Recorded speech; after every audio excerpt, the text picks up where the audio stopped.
Bonjour et merci à tous d'être là. Je m'appelle Mélanie Jodon, je suis coordinatrice au théâtre 5 CHV.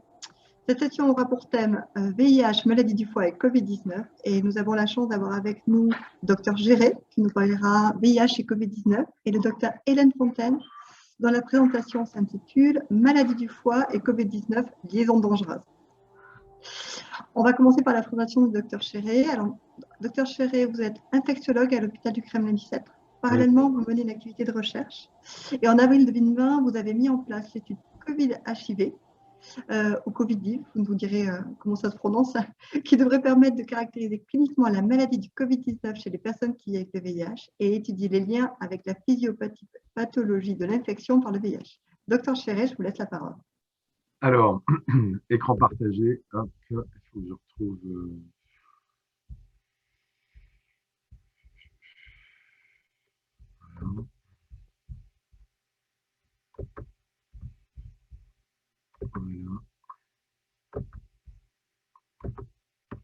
Voilà, super. Bien, bonjour à tous. Donc, aujourd'hui, pour aborder la question du Covid-19 chez les patients vivant avec le VIH, ça me paraissait important de poser la question de la vulnérabilité des patients vivant avec le VIH, qui est une question qui est débattue, pour lesquelles il y a quelques éléments de réponse, mais qui reste largement à approfondir. Alors, bon, on a deux pandémies, une histoire de deux virus ARN, 75 millions de cas pour le VIH, 116 millions de cas pour le SARS-CoV-2, beaucoup plus de décès pour le VIH, 35 millions, 2,6 millions pour le SARS-CoV. Ce sont deux virus ARN. L'un colle à la vie pour le VIH. Pour le SARS-CoV-2, il peut encore y avoir des interrogations, notamment concernant les Covid longs.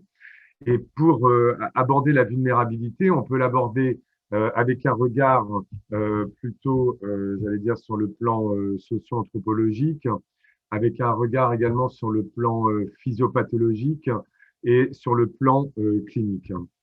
Alors déjà, sur le plan socio-anthropologique, euh, le Covid-19, il a perturbé les systèmes de santé sur le plan international et il a quand même contribué à saper les programmes de lutte contre le VIH, mais pas seulement, également contre la tuberculose. Et ceci est dû à des interruptions de services, avec notamment des délais importants dans la livraison des traitements ou d'autres produits de santé, et notamment dans les pays du Sud, dont la fabrication de médicaments génériques est particulièrement dépendante de l'Inde. Il y a eu une perturbation de la continuité des services puisqu'il y a eu une reconversion des soignants, des associatifs du VIH vers le Covid. Il y a des restrictions de voyage. Il y a des messages aussi qui peuvent éloigner les gens des services. Il y a eu des violations des droits de l'homme avec une aggravation des contextes socio-économiques, alors de façon plus ou moins prononcée suivant les territoires, mais qui ont quand même été rapportés. Et cela a pu contribuer, en tous les cas, à fragiliser le système de santé pour la prise en charge des patients vivant avec le VIH.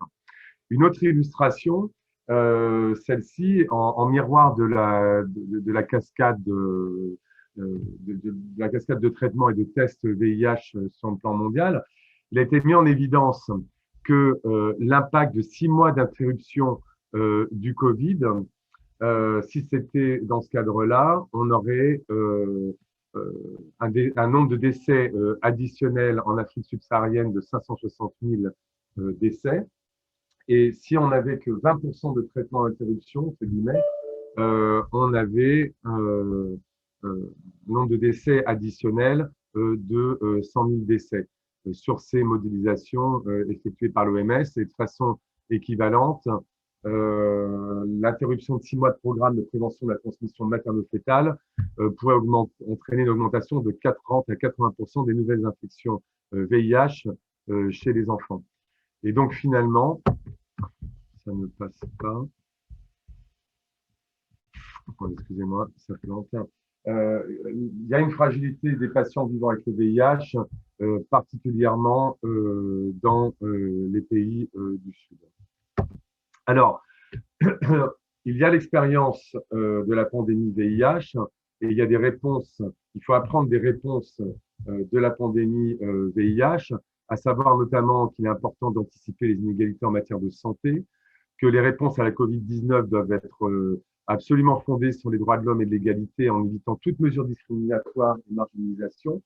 C'est important de créer un environnement favorable pour soutenir le changement de comportement, l'adhésion euh, aux moyens de protection, notamment également à la vaccination, en évitant la stigmatisation, en étant pragmatique. Et là, on peut faire un parallèle avec la distribution de préservatifs, comme ça a été notre cas dans la lutte contre le VIH, avec la distribution massive et rapide de désinfectants, de masques, etc. Et surtout, un élément qui est important, c'est d'avoir une mobilisation structurée des communautés avec une protection sociale ciblée et une prestation de santé, de soins de santé qui soit différenciée. Ceci pour limiter la vulnérabilité chez tous les patients Covid-19, y compris ceux vivant avec le VIH. Et je dirais qu'en corollaire, un peu à l'image de ce que disait le professeur Yazan-Pana tout à l'heure, certes, on a appris de la réponse au VIH pour pouvoir aussi répondre au Covid, mais que la crise Covid a apporté également des réponses et des moyens qui devraient permettre, j'allais dire, une optimisation de la prise en charge des patients vivant avec le VIH, tant dans la prise en charge en termes cliniques, mais également dans le champ de la recherche avec le développement de nouveaux outils, la simplification des aspects réglementaires, etc.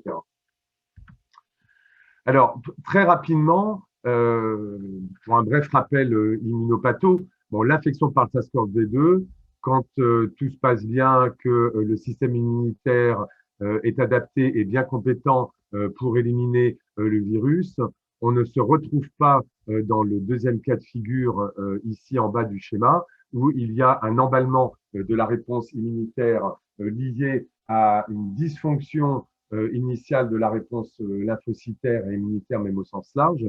Et cette dysfonction, cette réponse immunitaire inadaptée, engendre un emballement de la réponse immunitaire avec une inflammation majeure. Alors, il y a des facteurs qui sont favorisants pour ce type de situation, qui sont l'âge de plus de 110 ans, les maladies cardiovasculaires, le diabète, l'immunodépression, qui favorisent ce dysfonctionnement de la réponse immune qui aboutit à une évolution vers des formes sévères. Pour les patients vivant avec le VIH, on retrouve, et je vais le repréciser tout à l'heure, exactement les mêmes facteurs de risque de dysfonctionnement de la réponse immune que dans la population générale. Alors, si on s'intéresse aux aspects physiopathologiques, si on s'intéresse aux aspects physiopathologiques, il y a eu plusieurs déjà publications. Alors, ça a évolué au fil du temps. Il y a eu notamment dans les grands messages que les patients vivant avec le VIH avec une co-infection avaient une lymphopénie significative, avec une diminution importante du nombre de CD4 et une évaluation importante des marqueurs inflammatoires. Et que les patients vivant avec le VIH pouvaient être particulièrement vulnérables en raison d'une dérégulation immunitaire résiduelle, donc qui préexiste à la co-infection, et que cette dérégulation, certes, va impacter la réponse contre le SARS-CoV-2, mais elle impacte également la réponse immunitaire cellulaire au VIH. Alors, il a été avancé dans un papier que des bas niveaux de CD4 pouvaient protéger de la tempête cytokinique chez les patients vivant avec le VIH, ce qui paraît maintenant à la lueur des informations et de ce qu'on connaît de la physiopathologie de l'infection, très, très peu relevant. En revanche, il y a eu des papiers plus récents de physiopathes, et notamment à partir de la cohorte anglaise sur le modèle ISARIC, qui ont mis en évidence qu'un bas niveau de CD4 et un faible ratio CD4 sur CD8 altèrent très clairement la réponse immune contre le SARS-CoV-2 et qu'il y avait une augmentation des marqueurs d'activation et d'exhaustion, c'est-à-dire d'épuisement des lymphocytes T chez les patients vivant avec le VIH, qu'ils soient traités ou qu'ils ne soient pas traités par antirétroviraux. Alors, sur le plan clinique, on peut dire qu'il y a eu en fait deux périodes. Il y a eu la période de la première vague avec de nombreux papiers qui étaient des rapports d'expérience, avec des études qui pouvaient être critiquables sur le plan méthodologique, mais beaucoup de rapports d'expérience.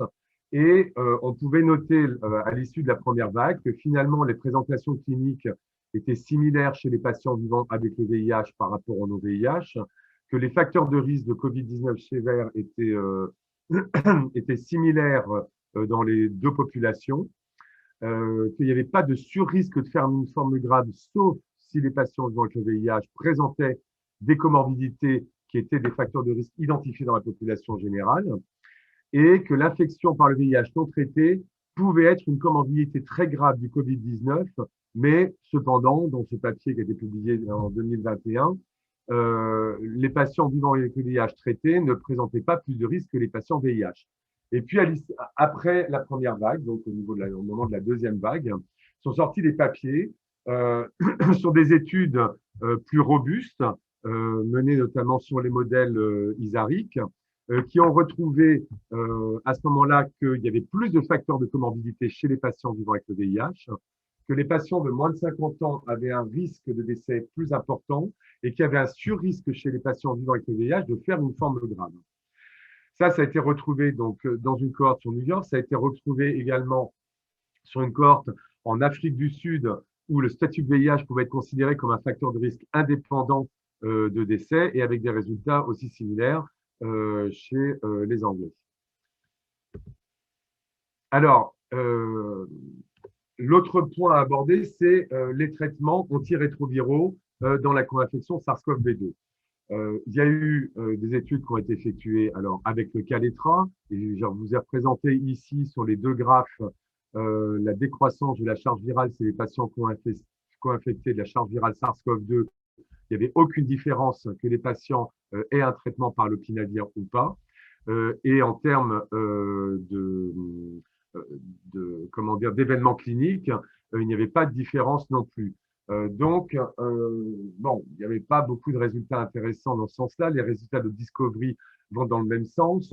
Il y a eu un papier qui montrait que l'atazanavir pouvait entraîner une inhibition de la réplication in vitro et que le darunavir ne prévient pas ou ne protège pas des formes graves à la dose de 800 mg. Voilà les infos dont on dispose. Donc, il n'y a pas grand-chose de probant en ce qui concerne les traitements antirétroviraux. L'autre point qui avait été soulevé, c'était l'impact de l'association FTC-TDF, où il y avait cette étude espagnole qui retrouvait, mais sur un nombre relativement faible de patients, un risque moindre d'acquisition et d'hospitalisation de Covid-19. Mais il y avait pas mal de facteurs de confusion dans ce travail-là, avec notamment des comorbidités qui étaient associées ou non, et qui pouvaient être donc des facteurs très limitants pour ce type de résultat. Il y a d'autres travaux qui sont en cours sur ce sujet-là. Alors, les recommandations des sociétés savantes jusqu'à présent sont les suivantes. C'est les facteurs de risque de Covid-19 sévère. Il est pour le moment retenu que les patients vivant avec le VIH ont un plus grand risque de Covid sévère au regard de la prévalence importante des comorbidités, que d'avoir moins de 200 CD4 ou de ne pas recevoir un traitement antirétroviral est associé à un risque accru de présentation de la maladie qui soit plus grave et qu'il n'y a pas d'indication à utiliser les IP et pas d'efficacité in vitro du tenofovir. Donc, une fois ceci dit, on arrive finalement à la même conclusion que celle qu'on avait mise au départ quand on a pensé l'étude Covidiv, à savoir que l'impact de la co-infection avec le SARS-CoV-2 chez les PV-VIH n'est pas complètement compris. Donc, nous avons mis en place avec les acteurs présents qui figurent sur cette diapositive un protocole de caractérisation clinique et physiopathologique sur le modèle ISARIC de l'OMS, avec une méthodologie qui correspond à une cohorte historico-prospective de patients co-infectés, avec constitution d'une collection biologique pour pouvoir effectuer des études immunovirologiques approfondies qui soient en lien avec les caractéristiques cliniques chez ces patients co-infectés. Donc, ça a débuté en avril 2020. La fin du recrutement est prévue pour janvier 2022, avec un objectif de 400 patients. Et sur cette population étudiée, il y avait également 20 patients vivant avec le VIH sans Covid-19 qui étaient recrutés dans ce travail pour les aspects des études sociologiques. Alors, nous sommes actuellement à 350 patients inclus, dont 20 patients non vivant avec le VIH mais non Covid qui interviennent dans le module sociologique. Alors, L'objectif principal, c'est donc de décrire les caractéristiques cliniques et biologiques, de les corréler avec les caractéristiques immunovirologiques, de décrire les complications majeures et les facteurs de mauvais pronostic, et c'est d'espérer de pouvoir comparer ces données avec celles des travaux similaires en cours dans d'autres cohortes telles que le French Covid ou COVIDEF, qui est une cohorte de biobanking à J0 à J15 chez des patients en phase aiguë coordonnée par la PHP. Il est important de voir que dans ce type de cohorte, il y a à la fois des patients qui sont inclus dans des phases dites prospectives, c'est-à-dire en phase aiguë, et des patients qui sont inclus dans des phases un peu plus tardives. Alors, dans la répartition globale de ce que j'ai vu là actuellement, il y a un tiers des patients qui sont inclus en phase aiguë, c'est-à-dire dans les 7 jours qui suivent le début de l'infection, et 2 tiers de patients qui sont inclus dans le mois qui suit l'infection, et ces patients sont suivis jusqu'à 12 mois avec un point de mesure à M1, un point de mesure à M3, un point de mesure à M6 et à M12. Il y a plusieurs sous-études physiopathes, viro, immunologiques et sciences sociales. Alors, sur ce travail-là, nous avons effectué une étude physiopathologique, mais sur un nombre restreint de sujets pour nous intéresser à la réponse T cellulaire dans le cadre de la co-infection. Et finalement, sur l'appui de ces résultats et également ceux de la cohorte anglaise, on peut dire actuellement que les patients vivant avec le VIH présentent une vulnérabilité de la réponse immunitaire qui est liée à une altération par un épuisement important des lymphocytes T et une sénescence marquée des lymphocytes T. On souhaite, nous, faire des analyses complémentaires avec d'autres patients pour pouvoir préciser les facteurs pronostiques immunologiques associés à une évolution clinique péjorative.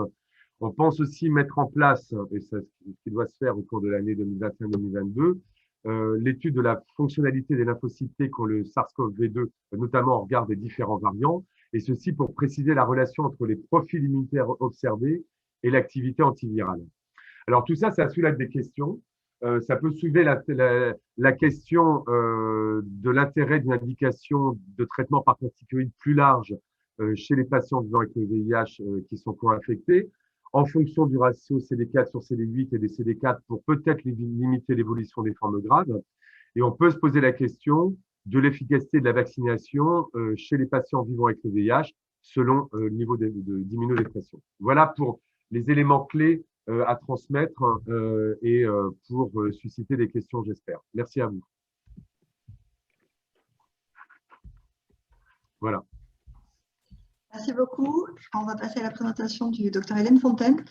Vous pouvez enlever le partage d'écran si vous. Alors, attendez. Donc, Hélène Fontaine est hépatologue dans le service d'hépatologie du professeur Stanislas Paul à l'hôpital Cochin, et elle mène une activité de recherche à l'AMRS en tant que co-investigatrice de la cohorte AMRS CO22 Hépater et co-coordinatrice de l'action coordonnée 45 avec le professeur Karine Lacroix. Docteur Hélène Fontaine, c'est à vous. Oui, bonjour. Je vous remercie beaucoup de m'avoir demandé de venir aujourd'hui ici. Et comme je n'ai pas je ne suis pas très douée en technique, en fait, ce n'est pas moi qui vais passer les diapositives, c'est beaucoup plus facile. Donc, je vais vous parler de Covid et foie. Alors, je ne sais pas si vous avez la présentation. Démarrer ma vidéo. Bonjour. Donc, juste, vous m'entendez, vous me voyez ou pas? Oui, on vous voit et on vous entend. Bon, ben, c'est parfait alors. Donc, on va passer rapidement sur la diapositive d'introduction où j'ai mis vraiment des banalités sur la diapositive suivante. Mais on a déjà entendu des choses sur la pandémie. Donc, c'est une pandémie qui évolue maintenant depuis fin 2019. Et comme ça a été très clairement expliqué, il n'y a pas de traitement curatif défini à ce jour en dehors de certaines formes sévères pour lesquelles on a quelques moyens thérapeutiques. Mais finalement, le traitement actuellement, c'est la prévention primaire qui est constituée par la vaccination et par les gestes barrières.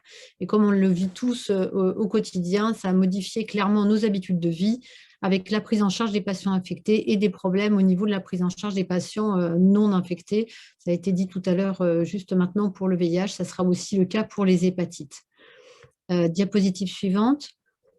Je vais aborder plusieurs points de façon successive. D'abord, les anomalies du bilan hépatique qui sont observées au cours de la COVID, puis ensuite l'impact pronostique de ces anomalies hépatiques pendant la COVID, sur la COVID, l'impact des maladies hépatiques sur l'évolution de la COVID, également l'impact de la COVID sur les maladies hépatiques chroniques en reflet, et puis les spécificités de la vaccination chez les patients ayant une maladie chronique du foie. Donc, diapositive suivante. Est-ce que c'est fréquent d'avoir des anomalies du bilan hépatique au cours de l'infection par un coronavirus humain? Alors oui, ce sont des choses qui avaient déjà été vues avec le SARS-CoV-1, c'est-à-dire le premier coronavirus, le coronavirus de type 1. Et dans cette série, c'est une équipe asiatique qui a repris le pourcentage de patients qui avaient une anomalie des azates et des alates au cours d'une infection par le SARS-CoV-1, et ce pourcentage était de 50%. Dans la série ici présentée chez 1000 patients infectés par le SARS-CoV-2, le pourcentage de patients qui avaient une augmentation des transaminases était de 22%, donc on a des chiffres qui sont assez importants, et ils ont démontré dans cette étude qu'il y avait un lien entre l'augmentation des transaminases et la sévérité de la COVID.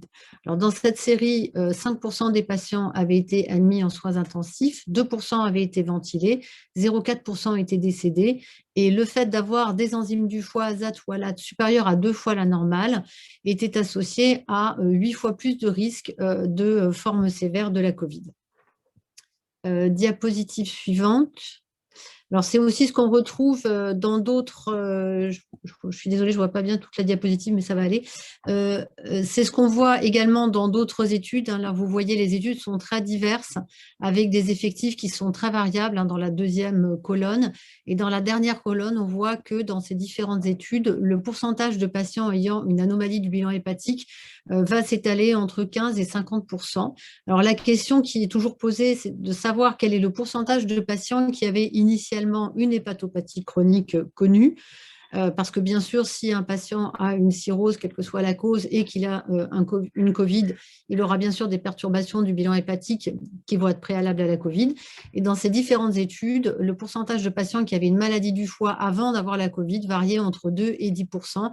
Le problème étant que la définition de l'hépatopathie était différente en fonction des études. Ça pouvait être simplement la notion d'une maladie du foie dans les antécédents, ou la notion d'une cirrhose, et c'est pour ça qu'on a des pourcentages qui sont un petit peu discordants. Alors, diapositive suivante. Pourquoi est-ce qu'on a des anomalies du bilan hépatique au cours de la COVID? Eh bien, en fait, on a plusieurs causes qui sont intriquées. Premièrement, il y a une cytotoxicité directe qui est probablement pas majoritaire, mais il y a une cytotoxicité directe du virus qui peut pénétrer à l'intérieur des cellules du foie, que ce soit les hépatocytes ou les cholangiocytes. Il y a des récepteurs qui sont en fait les récepteurs de l'enzyme de conversion de l'angiotensine 2 qu'on va retrouver sur les hépatocytes et sur les cholangiocytes, qui vont permettre donc la pénétration du virus dans la cellule et la constitution de lésions. À ces dégâts directs, on va retrouver également des lésions indirectes qui vont être expliquées par plusieurs choses. D'abord, tout ce qui est cytotoxicité médicamenteuse, tout ce qui est cytotoxicité due à tout ce qui est hypoxie, en particulier chez les patients ayant des chocs septiques ou hémorragiques, enfin des formes très très sévères. On va avoir à ce moment-là une diminution de l'apport en oxygène au niveau des hépatocytes, ce qui va bien sûr générer des lésions. On a tout ce qui est réponse inflammatoire cytokinique qui vient d'être abordé, qui va aussi générer des lésions au niveau des cellules du foie. Et puis, on va avoir aussi des altérations au niveau des cellules qui limitent les micro-vaisseaux hépatiques, les micro-vaisseaux sanguins, et qui vont générer également des microthrombie, des tout petits caillots dans la microvascularisation hépatique, qui va aussi gêner la fonction hépatique. Quelques patients ont eu des biopsies hépatiques relativement peu fréquemment, parce que finalement on les biopsie plus en dehors de cas plutôt exceptionnels. Mais qu'est-ce qu'on peut voir? On peut voir une inflammation avec un afflux de cellules inflammatoires dans le foie. On peut voir aussi de la stéatose, c'est-à-dire de la surcharge en graisse au niveau du foie, soit macrovacuolaire, mais également microvacuolaire, microvésiculaire. Et cette stéatose microvésiculaire, c'est un signe de dysfonctionnement de certains organites comme la mitochondrie au niveau des hépatocytes. Et puis, on peut voir aussi des microthrombis, ces tout petits caillots qu'on peut voir dans la microvascularisation hépatique. Diapositive suivante. Alors, est-ce qu'il y a un impact pronostic de ces anomalies hépatiques sur la COVID? Diapositive suivante. Donc, on a déjà défloré un petit peu tout à l'heure le sujet dans la première étude qui a été démontrée. Là, il s'agit d'une étude qui a été réalisée chez 565 patients qui ont été hospitalisés pour COVID, avec un bilan hépatique minimum réalisé au début de l'hospitalisation, puis ensuite toutes les semaines. Et ce qu'on voit dans cette étude, c'est que 58% des patients avaient des anomalies du bilan hépatique à l'entrée.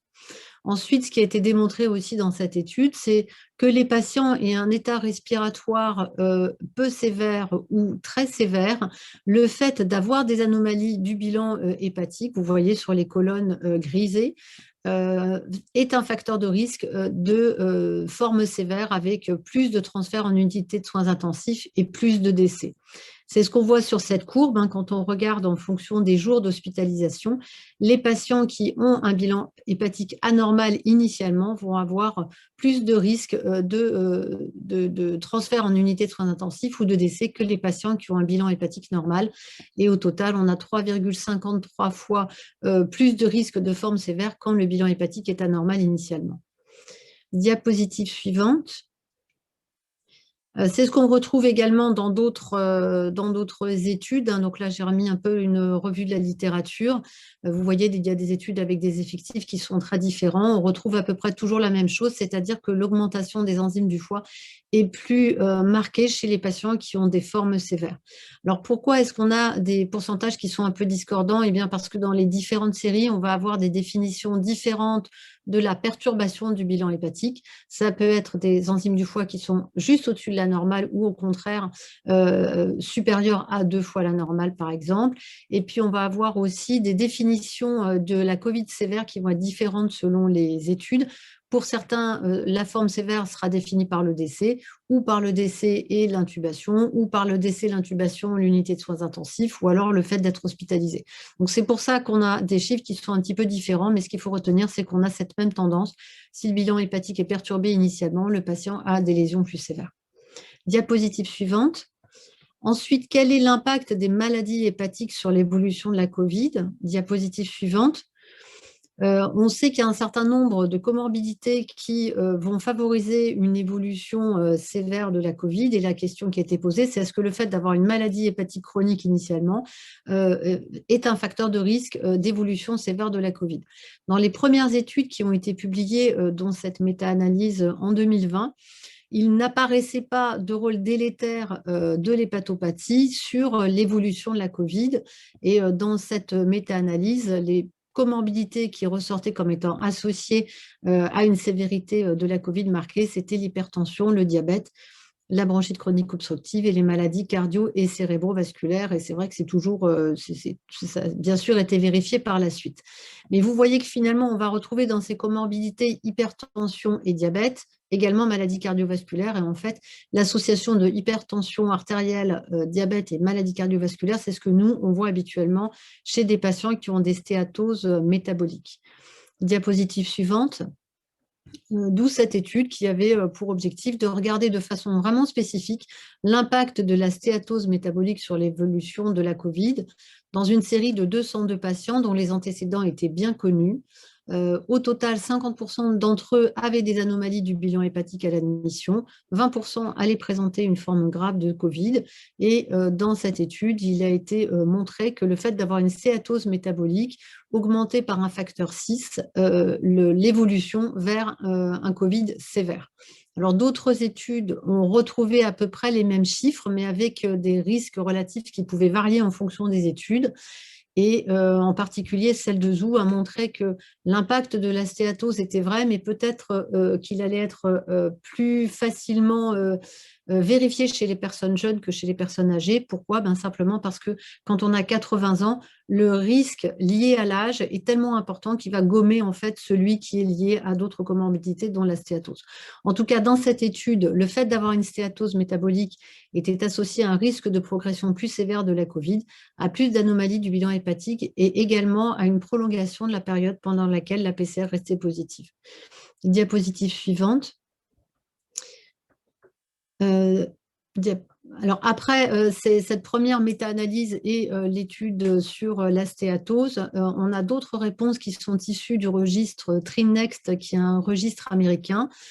Et ils ont analysé la mortalité de la Covid chez des patients qui avaient ou non une maladie chronique du foie sur des effectifs qui sont plus grands que la méta-analyse initialement montrée et avec des définitions qui étaient beaucoup plus homogènes. Et là, ils ont montré que le fait d'avoir une maladie chronique du foie allait augmenter la mortalité dans la Covid d'un facteur 3, et même quand on prend en compte les autres facteurs comme diabète, hypertension ou surpoids. Quand on regarde plus spécifiquement le sous-groupe de patients cirrhotiques, le risque relatif de décès va encore augmenter puisque là, il est multiplié par un facteur 4,6. Et comme le montre cette autre étude, on va avoir en fait une mortalité liée à la Covid chez le patient cirrhotique qui va augmenter avec la sévérité de la cirrhose. Là, vous avez les cirrhoses Child A, les cirrhoses Child B et les cirrhoses Child C. Diapositive suivante.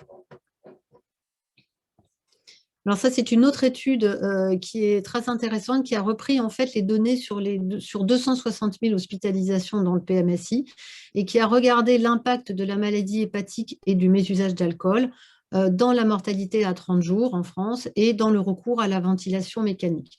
Alors, ce graphique peut sembler un petit peu difficile à comprendre. Pour résumer la situation, vous avez les petits triangles rouges qui vont en fait montrer la mortalité. Et vous voyez par exemple, au fur et à mesure qu'on vieillit, on décède plus du Covid, donc ça c'est tout à fait logique. Les petits triangles verts, eux, vont représenter la ventilation assistée. Et on voit que finalement, si lorsqu'on prend de l'âge, on décède de plus en plus du Covid, ce n'est pas pour autant qu'on va être de plus en plus intubé. Et en particulier, après l'âge de 80 ans, on a vraiment un gros décalage entre les décès et la mortalité, parce que finalement, il y a beaucoup moins de patients qui vont passer par la ventilation avant de décéder, qui ne seront pas ventilés parce qu'il n'y aura pas forcément d'intérêt pour le patient sur le plan médical à avoir une ventilation parce que le pronostic est vraiment trop mauvais. Et c'est la même chose pour les patients qui ont beaucoup de maladies, beaucoup de comorbidités qui sont évaluées par le score de Charlson. Vous voyez, plus on a de comorbidités, plus on meurt, mais ce n'est pas pour autant qu'on est plus intubé. Et le fait est qu'il y a des limitations aux soins chez des patients qui sont soit trop âgés pour résister à la ventilation, entre guillemets, ou trop de comorbidités. Alors, qu'est-ce qui se passe lorsque les patients ont une maladie du foie minime? On voit qu'en fait, ces deux points sont un peu collés, comme on voit chez les patients qui sont relativement jeunes. Donc, on a un recours à la ventilation qui est à peu près adapté au décès. Pour les cirrhoses compensées, c'est la même chose. Pour les cirrhoses décompensées, là, on a un détachement de ces deux points avec plus de décès, mais moins de ventilation. C'est la même chose pour l'hépatocarcinome, mais ça sera la même chose dans d'autres types de cancers. Et ça sera également la même chose dans une moindre mesure pour le mésusage d'alcool. Donc, la conclusion de cette étude, c'était que la présence d'une hépatopathie augmentait la mortalité liée à la Covid d'environ 80%, alors que le fait d'avoir une cirrhose compliquée ou un mésusage d'alcool allait diminuer le recours à la ventilation de 25%, ce qui posait la question de la limitation du recours aux soins dans cette surmortalité et surtout ce qui soulignait la nécessité d'une vaccination prioritaire chez ces patients. Diapositive suivante. Maintenant, quel est l'impact de la Covid sur les maladies hépatiques chroniques du foie? Diapositive suivante, on sait que le fait d'avoir une infection est un facteur de risque, un facteur déclenchant de décompensation de cirrhose. Est-ce que c'est aussi un facteur d'aggravation de la maladie hépatique chronique, puisque chez ces patients, on a souvent, dans 20 à 50% des cas, des perturbations du bilan hépatique. Donc, il y a plusieurs études qui ont fait l'objet de cette question, dont une qui va s'appuyer sur des registres en même temps américains et britanniques. Diapositive suivante. Et ce qui a été démontré dans ces registres, c'est que finalement, le taux d'hospitalisation chez ces patients, chez les patients cirrhotiques était important. Dans ces deux séries, 95% des patients cirrhotiques étaient hospitalisés, 23% en réanimation, avec des durées médianes de séjour qui étaient relativement prolongées. Et au final, la mortalité globale chez les patients cirrhotiques était de 40%, ce qui est bien sûr beaucoup plus important que ce qu'on voit chez les patients qui ont un Covid mais sans maladie hépatique, chez les patients qui ont une cirrhose mais sans Covid et même chez les patients qui ont une cirrhose uniquement, entre guillemets, avec la grippe, ce qui se rapproche le plus du Covid-19 en termes de pandémie. Alors, de quoi décèdent ces patients? Ces patients continuent à décéder malheureusement majoritairement de causes pulmonaires, mais on voit qu'on a un pourcentage de patients, plus de 10%, qui vont décéder de causes hépatiques. Et en fait, ils vont décéder de décompensation et d'hématoacytique. chez des patients qui ont déjà une cirrhose constituée. Ça sera d'autant plus vrai que les patients auront une cirrhose grave, soit child B, soit child C. Diapositive suivante. Un autre impact de la Covid sur la maladie du foie, en tout cas d'intrication de maladie hépatique du foie et Covid, ce sont les dommages collatéraux. Comme on l'a vu tout à l'heure pour le VIH, c'est également le cas pour tout ce qui est hépatopathie. Et cette première étude qui a été réalisée dans la cohorte des vétérans aux États-Unis a montré, quand on compare le nombre d'hospitalisations pour cirrhose en 2019, en janvier, février et mars, et 2020, toujours janvier, février et mars, on voit qu'en janvier et février, on n'a pas de différence. Et à partir de mars, en fait, on a une chute du nombre d'hospitalisations pour cirrhose. Mais par contre, on va avoir des cirrhoses qui vont arriver beaucoup plus sévères au moment de l'hospitalisation. Et donc, finalement, c'est un délai, un retard de prise en charge et bien sûr qui va être délétère pour les patients. Une autre étude intéressante… Je vais pas tarder à vous couper pour laisser un petit peu de temps aux questions. Si Ah oui, pardon, je me dépêche. Ce que je voulais dire dans cette diapositive, c'est qu'il y a beaucoup moins de nombre de dossiers qui vont être présentés en staff où on décide du traitement des cancers du foie et un délai à la prise en charge thérapeutique des cancers du foie. Diapositive suivante. Donc maintenant, les spécificités en termes de vaccination. Diapositive suivante. Les patients ayant une hépatopathie ont en général une efficacité moindre de la vaccination que les patients sans hépatopathie. Donc, c'est une question qui a été soulevée par cette étude qui a montré finalement que dans une série de 300 patients ayant une maladie métabolique majoritairement, 95% des patients avaient des anticorps neutralisants qui apparaissaient dans la prise de sang après la vaccination. Diapositive suivante. Une autre étude publiée plus récemment dans le JAMA a montré également une efficacité de la vaccination en cas de cirrhose dans une cohorte de 20 000 patients dont la très grande majorité avait reçu 2 injections à 42 jours d'intervalle. Et on voyait 4 semaines après la première injection qu'on avait une diminution des nouvelles infections de 65%, un peu moins si les patients avaient une cirrhose décompensée, 50%, et une réduction de 100% des décès et des hospitalisations. Et 8 jours après la deuxième injection, on avait une réduction des nouvelles infections de 79%. Diapositive suivante. Et ça sera un petit peu la dernière importante avant la conclusion. Quelles sont les recommandations de la Direction générale de la santé en termes de vaccination contre la Covid chez les patients qui ont une hépatopathie chronique? Ça va être 2 injections pour tous, sauf la 3e injection de rappel, comme dans la population générale, sur des critères classiques, par exemple l'âge supérieur à 65 ans. Et on va retrouver une 3e injection également pour tous les patients qui sont immunodéprimés, c'est-à-dire traités par immunosuppresseurs, que ce soit pour une transplantation hépatique ou pour une maladie hépatique auto-immune traitée par Immurel, corticoïdes ou autres. Mais on va retrouver aussi toutes les maladies hépatiques chroniques et en particulier la cirrhose. Et puis j'ai rajouté diabète et obésité puisque ce sont des pathologies qu'on voit souvent chez nos patients et qui peuvent avoir donc plusieurs indications à avoir une 3e injection. Diapositive suivante.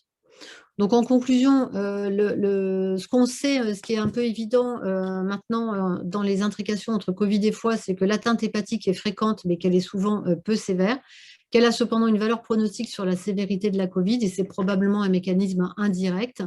Ce n'est pas le fait que le foie soit atteint qui va donner un Covid sévère, mais c'est le fait que le Covid soit sévère, la Covid soit sévère qui va donner en même temps une insuffisance respiratoire et une augmentation des transaminases. Après, il reste un certain nombre de questions qui sont non ou partiellement résolues. C'est la physiopathologie exacte de l'atteinte, l'impact des hépatopathies sur la Covid et inversement, et surtout l'impact à long terme de cette épidémie, soit direct, soit indirect. Et donc, pour finir, ce qu'on sait et ce dont on est sûr, c'est qu'il faut vacciner les patients et respecter les gestes barrières pour la prévention primaire. Je vous remercie.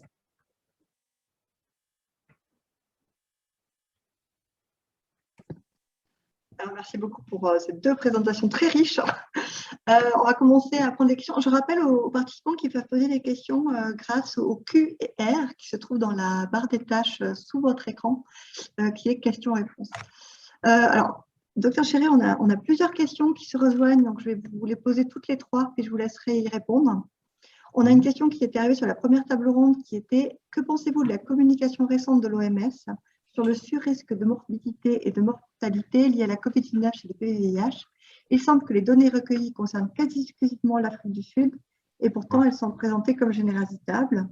Pensez-vous que l'on observe ce surrisque en France? On a une question qui se rapproche de la part de Fred Le Breton de Remède.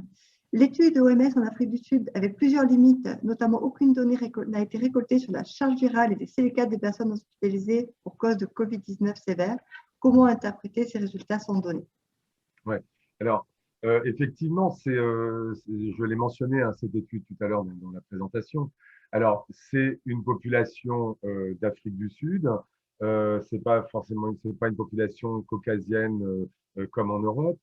Donc, effectivement, il faut la prendre, enfin, avec précaution, mais c'est quand même, ce qui est important de voir quand même, c'est que c'est une grosse étude. C'est-à-dire qu'avec beaucoup de patients, c'était une étude où il y avait des patients vivant avec le VIH et des patients non vivant avec le VIH. Hein. Donc, c'était une cohorte très, très conséquente.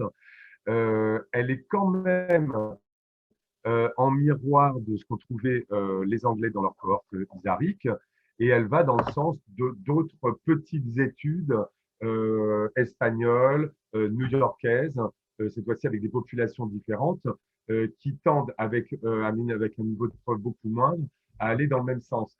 Donc, je crois que moi, je comprends que l'OMS ait émis cette information-là et cette alerte au regard de cette étude. Alors après, les études, enfin les cohortes comme Covidiv, qui sont beaucoup plus modestes, j'espère vont apporter des pierres à l'édifice pour préciser effectivement, suivant le niveau de charge virale, suivant le niveau de CD4, s'il y a vraiment des différences significatives et importantes. Voilà, c'est tout ce que je peux dire pour le moment. Une question connect qui nous est arrivée sur Facebook. Après la deuxième vague, le surrisque de Covid chez les PVIH mis en évidence par les études prenait-elle en tel le critère de la charge virale indétectable? C'est une question de Trésor Gemayel. Oui, qu'il y avait un surrisque que les personnes soient traitées ou pas traitées, mais il y avait un risque majoré quand les personnes n'étaient pas traitées, qu'il y avait une réplication virale importante. A priori, c'est dans les datas dont on dispose actuellement, c'est ce qu'on peut dire. Mais il y a un surrisque même chez les personnes traitées, avec une charge virale indétectable. Et c'est très clair. Une précision demandée par Christelle Letton. À quelle date est votre chiffre de mort Covid que vous citez dans votre présentation? Alors, je ne sais, ça a été en, je ne sais pas de bêtises, c'était juillet 2021, à peu près, c'est vers juillet 2021. Alors, une autre question pour le docteur Chéret. Avez-vous des exemples de violations de droits dues au Covid qui expliquent un impact négatif sur le suivi des PVVIH? Il y a des violations de droits. Alors, dans certains pays, en tous les cas, ça a été rapporté, où il y a eu de la stigmatisation et certains patients qui étaient connus comme étant infectés aussi par le Covid n'étaient pas admis par peur, hein, en fait, dans certains établissements publics, pour certaines démarches, ou même dans la vie courante pour aller dans certains commerces, etc. Il y a quand même eu des épisodes de stigmatisation qui ont été relatés. Donc, c'est dans ce sens-là où je parle de violation des droits. Il peut y avoir une forme de phobie qui peut amener à une forme de discrimination. Merci. Une question pour le docteur Fontaine, de la part de Patrick Florentini. L'étude sur le recours à la ventilation pour les personnes de plus de 80 ans a-t-il pris en compte le nombre de lits disponibles? Non, absolument pas, parce que c'était des données PMSI relativement brutes, et donc ça n'a absolument pas été pris en compte. D'accord. Alors, une autre question pour le docteur Fontaine. Y a-t-il des retards dans les transplantations hépatiques dues à la Covid, voire des décès sur les listes d'attente? Alors ça a été analysé. Il n'y a pas tellement eu de retard à la transplantation hépatique. Il y a eu plus de problèmes chez les patients qui étaient candidats à la transplantation rénale qu'à la transplantation hépatique. La différence, c'est probablement aussi parce qu'il y a eu plus de décès chez les patients dialysés qui sortaient plus de chez eux, entre guillemets, parce qu'en fait, il fallait qu'ils aillent au centre de dialyse 3 fois par semaine. En tout cas, ça a été une des hypothèses qui a été avancée, alors que pour les patients transplantés hépatiques, ils ont été vaccinés aussitôt que possible et les gestes barrières ont été relativement bien respectés. Donc, il n'y a pas eu de retard évident. Alors, une autre question, qu'en est-il des séquelles à long terme pour les personnes avec des atteintes hépatiques qui ont été contaminées par la COVID-19? Alors, il n'y a pas chez les patients qui vont avoir des perturbations du bilan hépatique qui sont uniquement liées à la COVID. Ces perturbations du bilan hépatique disparaissent après l'épisode infectieux aigu. Donc, il n'y a pas de séquelles à long terme. Ça a été reconnu. Et pour les personnes qui avaient déjà des atteintes hépatiques, est-ce qu'on observe du coup une aggravation de leur pathologie? Bien, chez les patients qui vont avoir des cirrhoses et qui vont avoir un Covid sévère, qui vont décompenser une cirrhose à l'occasion d'un Covid, bien sûr, on peut avoir, ce n'est pas vraiment des séquelles à long terme, mais on a un impact pronostic à long terme en termes de mortalité. Il y a plus de décès. Alors, ces décès vont plus être de cause pulmonaire, hein, c'est ce que j'ai montré tout à l'heure. Il y a plus de décès de cause pulmonaire que de cause hépatique, mais il y a aussi plus de décompensation d'hématoacytique chez ces patients qu'ils n'en auraient eu s'ils n'avaient pas eu la Covid. Ok. Alors, c'est une question qui va s'adresser à tous les deux. C'est sur les traitements contre la Covid. Aujourd'hui, du coup, les personnes qui ont avec le VIH ne sont pas ciblées comme prioritaires pour avoir accès au traitement.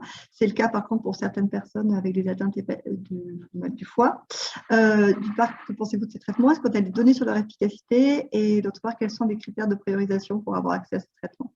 Je ne sais pas qui veut commencer, peut-être Dr Chéret, puis Dr Fontaine. Je n'ai pas tout entendu de la question. Je n'ai pas compris le début, surtout. Sur les traitements contre la Covid, les anticorps monoclonaux. Oui, d'accord. Ok, Voilà. ok, c'était ça. Ok.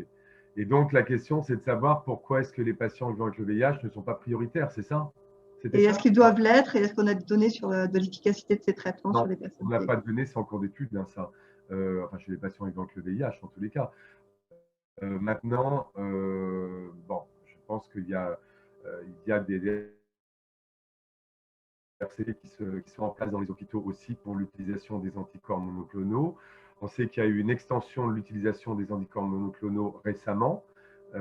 Donc, bon, voilà, moi je pense qu'il faut, ça se voit, je pense, aussi au cas par cas, mais pour les patients vivant avec le VIH et qui présentent une immunodépression avérée, ils ne sont pas du tout exclus de l'utilisation des anticorps monoclonaux, en tous les cas en termes de prophylaxie, voire sur les premiers jours de la pathologie avec une sérologie Covid négative.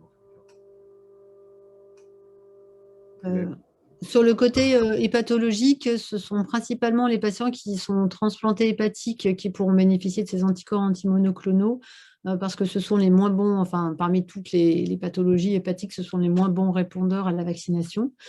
Et de ce que je sais, il y a des RCP qui vont se former dans les hôpitaux pour prioriser certains patients et la priorisation va se faire en fonction de l'état d'immunodépression des patients, donc la maladie initiale plus l'importante immunosuppression thérapeutique, et puis également en fonction de la sérologie. Donc, les patients auront un dosage des anticorps et en fonction du résultat, ça va faire partie des critères. Après, ce sont des choses qui sont en train de se mettre en place et je pense que ça va bouger pas mal pendant les prochaines semaines. Et j'ai compris aussi que les anticorps antimonoclonaux, pour l'instant, la quantité d'anticorps monoclonaux était pour l'instant un peu restreinte, mais qu'on allait en avoir de plus en plus de quantité disponible, de plus en plus importante, et que ça faciliterait l'accès aux patients de ce traitement. Monsieur Chéret, vous vouliez ajouter quelque chose? Moi, j'ai une question, mais pour le docteur Fontaine. Dans le cadre des atteintes hépatiques Covid et des décès, donc j'ai bien compris que c'était des décompensations et des hématoacytiques pour la majorité, mais c'est vraiment par curiosité, mais est-ce qu'il a été rapporté des cas de saignement d'hématomes intraparenchymateux hépatiques chez des patients qui n'avaient pas forcément de pathologie hépatique sous-jacente, sous-tendu que ce soit associé avec une perturbation de l'hémostase, bien sûr? Je n'ai pas la notion, voilà. Alors, en fait, ce qui a été rapporté, il y a eu quelques cas d'hépatite aiguë au cours, alors pas forcément sur une hépatopathie sous-jacente, mais il y a eu quelques cas de Covid avec des cytolyses très importantes à 7000, 9000, qui pouvaient soit être dus à un choc, et à ce moment-là, on avait des troubles de la coagulation avec des complications hémorragiques qui sont secondaires au choc. Mais pas spécifiquement d'hématomes intrahépatiques. Il y a eu aussi des thromboses vasculaires et des thrombospores qui ont été rapportés, mais finalement dans des quantités peut-être moindres que ce à quoi on se serait attendu initialement. Je ne sais pas si ça répond à tes questions. Oui, Voilà, c'est à peu près ça. On avait eu le cas là, il n'y a pas très très longtemps, donc je m'interrogeais un petit peu. Et effectivement, par contre, pour les thromboses, ça, on sait que c'est, j'allais dire qu'il y a un risque de thrombose important, pas que au niveau hépatique, hein, bien sûr. Oui, c'est ça. Mais voilà, donc je voulais avoir un peu l'info là-dessus. Je n'ai pas du tout fait la vidéo sur le sujet. Donc, voilà, je vous remercie. Alors, on va prendre la toute dernière question avant de se quitter pour la pause déjeuner. C'est une question de Marianne Berden pour le docteur Fontaine, qui n'a pas eu le temps de noter. Pouvez-vous confirmer la mortalité globale de 40% chez les patients cirrhotiques infectés par la Covid? Ah, vous avez coupé votre micro. J'ai voulu l'activer, pardon. Donc, dans cette étude, oui. Alors, ce chiffre est relativement important, donc il faut encore se méfier. Hein. Il y a de toute façon des biais de recrutement dans ces études, puisque ce sont des patients qui étaient hospitalisés. Tous les patients qui ont une cirrhose, en particulier compensée et qui ont une forme non sévère, n'étaient pas inclus dans cette étude. Donc, il faut faire vraiment attention aux critères d'inclusion dans cette étude. C'était des patients uniquement hospitalisés et dans ce groupe-là, dans ces cohortes-là. Donc, c'est probablement un chiffre qui est un peu élevé. Hein. Il n'y a pas 40% de mortalité chez un patient cirrhotique compensé qui va avoir un Covid non sévère. Ok, c'est très clair. Merci beaucoup à tous les deux. Il est temps de se quitter. On a 2 minutes de retard. On se retrouve à 13h30 pour la 3e session qui aura pour thème des inégalités sociales aux inégalités de santé. On vous retrouve tous sur le même lien tout à l'heure. Merci encore à nos intervenants de ce matin et à nos participants qui sont là avec nous aujourd'hui.